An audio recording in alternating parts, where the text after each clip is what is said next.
Okay, this is on the rational root theorem.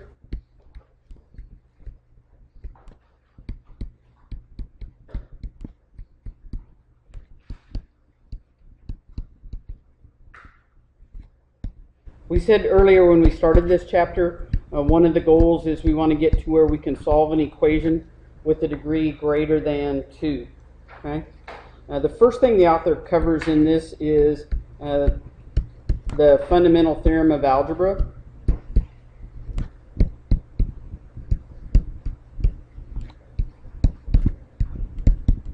Please spell algebra correctly. A lot of people put an extra R in here. Algebra. No, it's just algebra. Fundamental theorem of algebra says every polynomial equation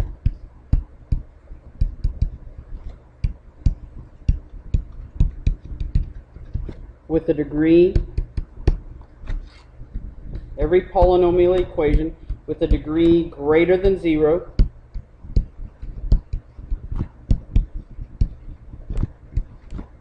has at least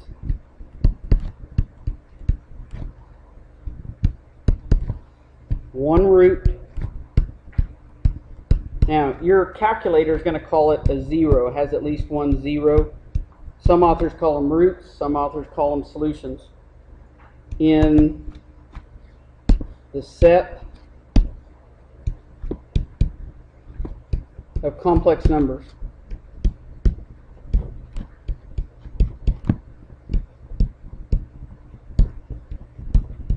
Every polynomial equation with a degree greater than 0 has at least one root or solution in the set of complex numbers. Okay, and the author is going to use p of x for polynomial, and if they set it equal to 0, okay, you've got, if it's got an equal sign in there, then you've got a polynomial equation. P of x equals 0 of degree n has exactly n roots.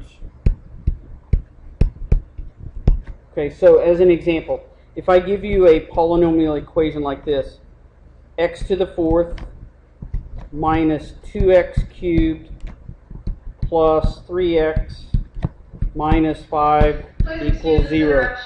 All freshmen G through H, please report to the gym. Okay. That's a polynomial equation, okay, of degree n. Okay, with this fundamental theorem of algebra, it tells you that that highest degree is going to tell you how many roots you have. So you have the n equals 4, tells you you have four roots or solutions or zeros. Okay. Okay. So every time you look at that highest exponent, you can tell how many solutions you're looking for. Okay. Okay, the next thing the author goes through is the rational root theorem. It's called the rational root theorem.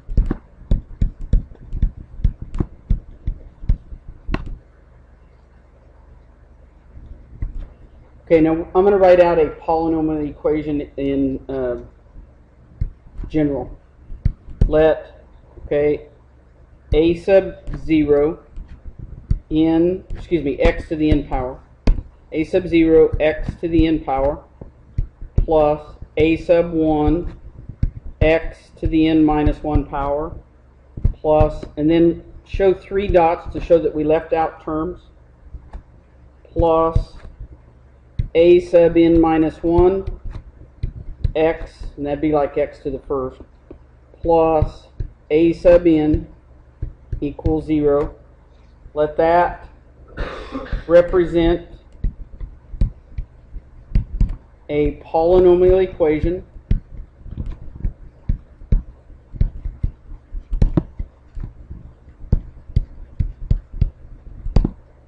of degree n with integral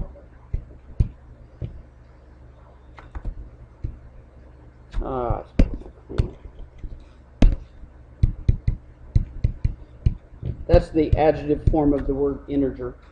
Remember that has to be the set 0, 1, 2, 3, dot, dot, dot, negative 1, negative 2. There's no fractions in here.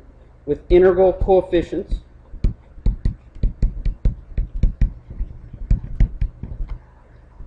okay, let that represent a polynomial equation of degree n with integral coefficients. If a rational number p divided by q, use a horizontal fraction bar, p over q, where p and q have no common factors,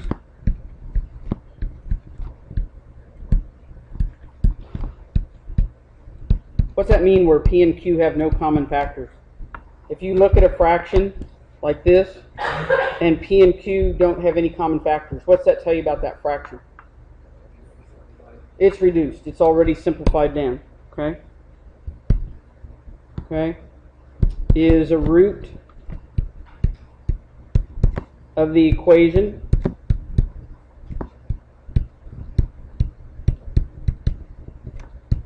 then p is a factor of a sub n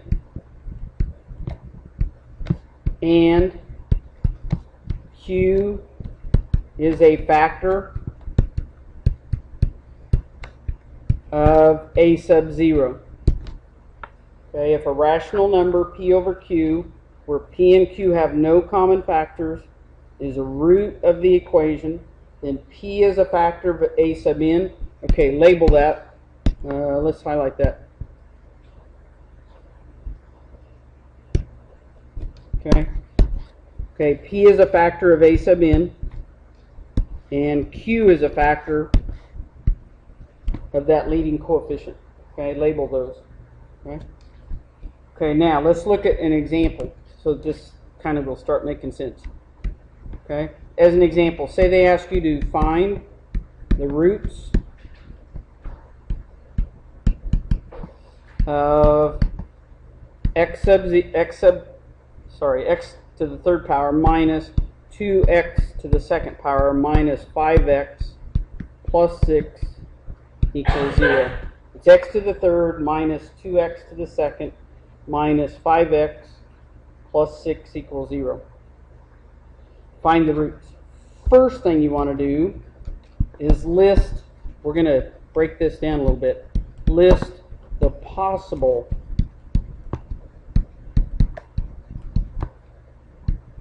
rational roots. You should be able to look at this first and tell me how many roots am I looking for? How many? 3, because of that highest exponent.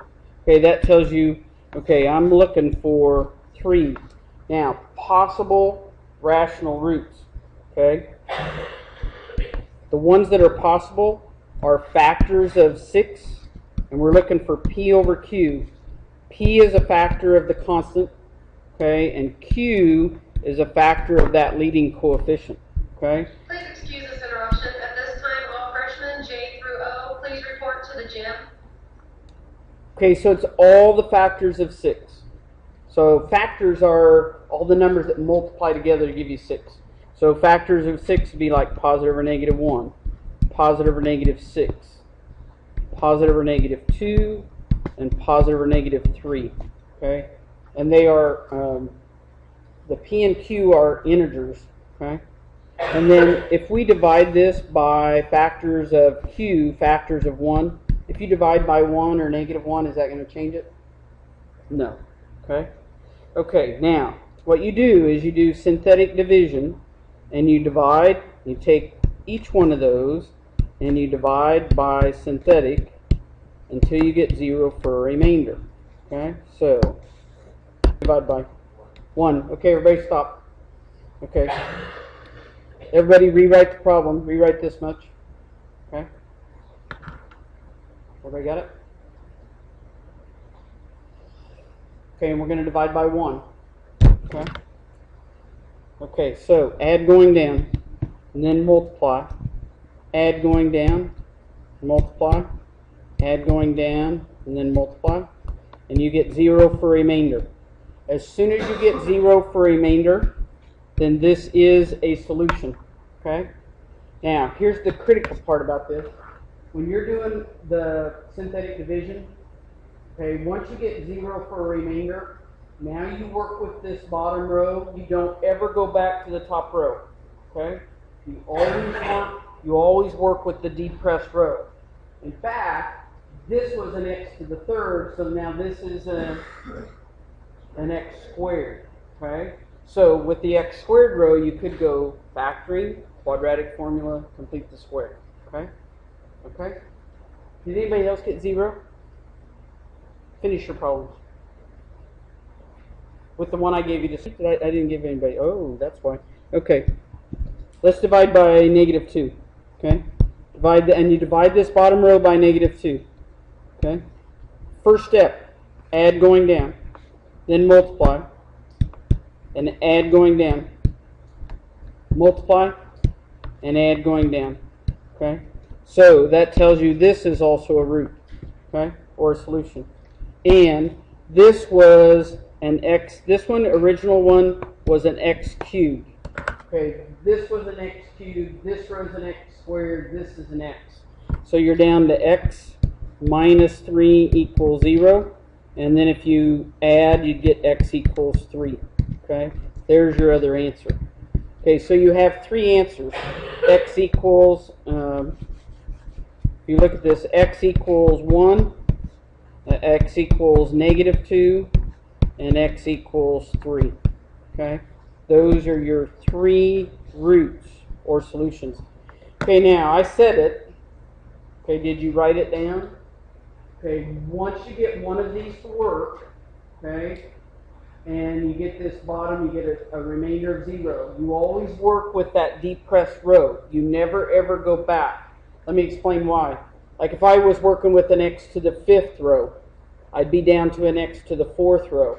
Then I want to get down to an x to the 3rd row, then I get down to an x to the 2nd. If I always go x to the 5th, x to the 5th, x to the 5th, I'm never ever going to be able to solve for those imaginaries or the irrationals. Okay? So, always work with the depressed rows. Okay? Okay? Did you write it down? Okay? Okay, let's go through another example.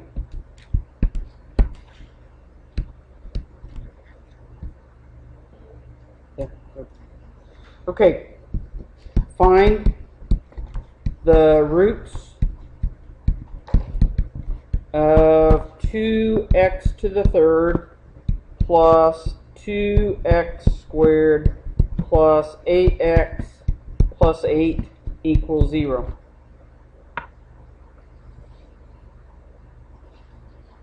Find the roots. Now, they want you to solve. How many roots or answers are there? 3, because of that highest exponent. Okay. First thing I would do on that, what's in common all the way across? 2. Factor that out. Okay, so if you factor out a 2, you'd be at x to the 3rd plus x squared plus 4x plus 4 equals 0. And then you would actually set, or divide by 2 on both sides. You can either set 2 equal to 0 and reject it, or you can divide that out. That will reduce or divide out, and you're down to the x to the 3rd plus x squared plus 4x plus 4 equals 0. And we know we're looking for three roots or solutions. Okay? If there are any rational roots... Please excuse this interruption. All freshmen P through S, please report to the gym at this time. If there are any rational roots, they have to be factors of 4 divided by factors of 1. Okay, that's our Q. So if there are any rational roots, it's all the factors of 4. So all the numbers, integers that multiply together give you 4. So it's like positive or negative 1, positive or negative 4, positive or negative 2. Divided by all the factors of Q would be positive or negative 1. Okay? Okay? Okay, let's go again. Okay, gauges row do 1. Okay, face row do -1. Okay. Keegan? Sorry, I had to think for a minute. You do 4. You do 4. Do -4. Do 2 and do -2. By synthetic. First one that gets a 0, let me know. Who got it? What was it? What number? -1? Okay. Okay, everybody stop. Okay, let's do -1. Okay, so we'd have 1, 1, 4, 4, and let's do -1. Oops, sorry. Wrote that a little close. Hang on. Okay, add going down, then multiply. Add going down, multiply. Add going down, then multiply. You agree with that? Okay, so you get 0 for remainder. That means -1 is a solution. Okay, now, this was an x to the third row. So now this bottom row is an x squared row. You're down to 1x squared. When you look at this, you're down to 1x squared plus 0x plus 4 equals 0. Can you factor the sum of 2 squares?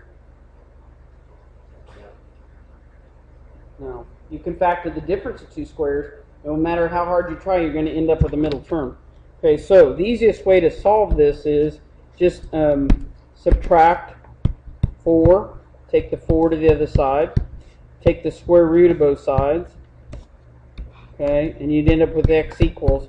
And you may want to, this is when you want to split this up inside here into like -1 times 4, okay. What can you take out of this? 2, and what can you take out of this? I. So you'd have positive or negative 2i. Okay. So your 3 answers are, okay, because we knew we had to get 3 answers. Our 3 answers are x equals -1, and then positive or negative 2i. Okay.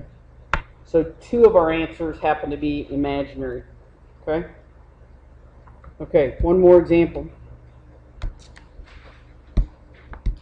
Say they ask you to list the possible rational roots. Now, if they just say list them, then you don't have to actually solve it. You just list the ones that are possible. List the possible rational roots.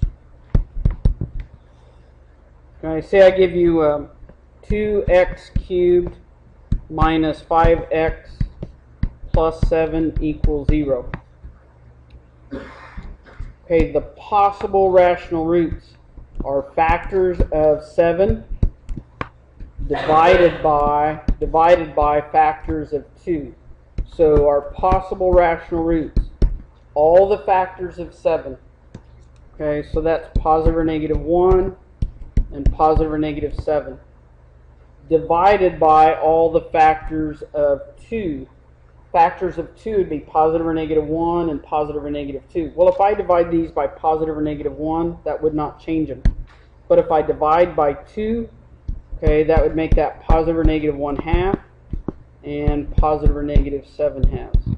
Okay, those are all the possible factors. Now, you should see that as this number goes up larger and this one goes up larger, okay, you're going to end up with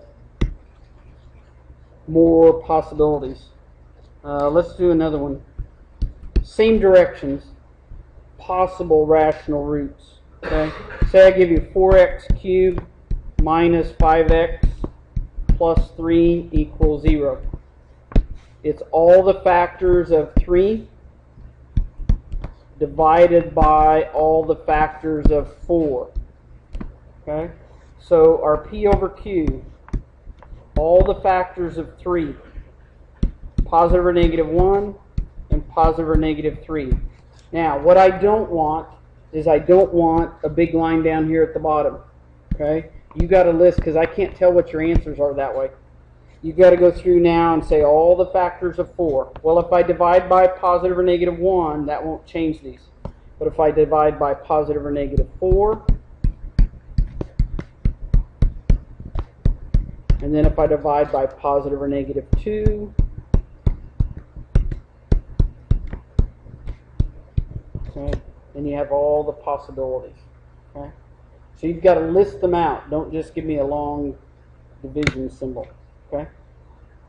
Now, you're not guaranteed that any of those will work.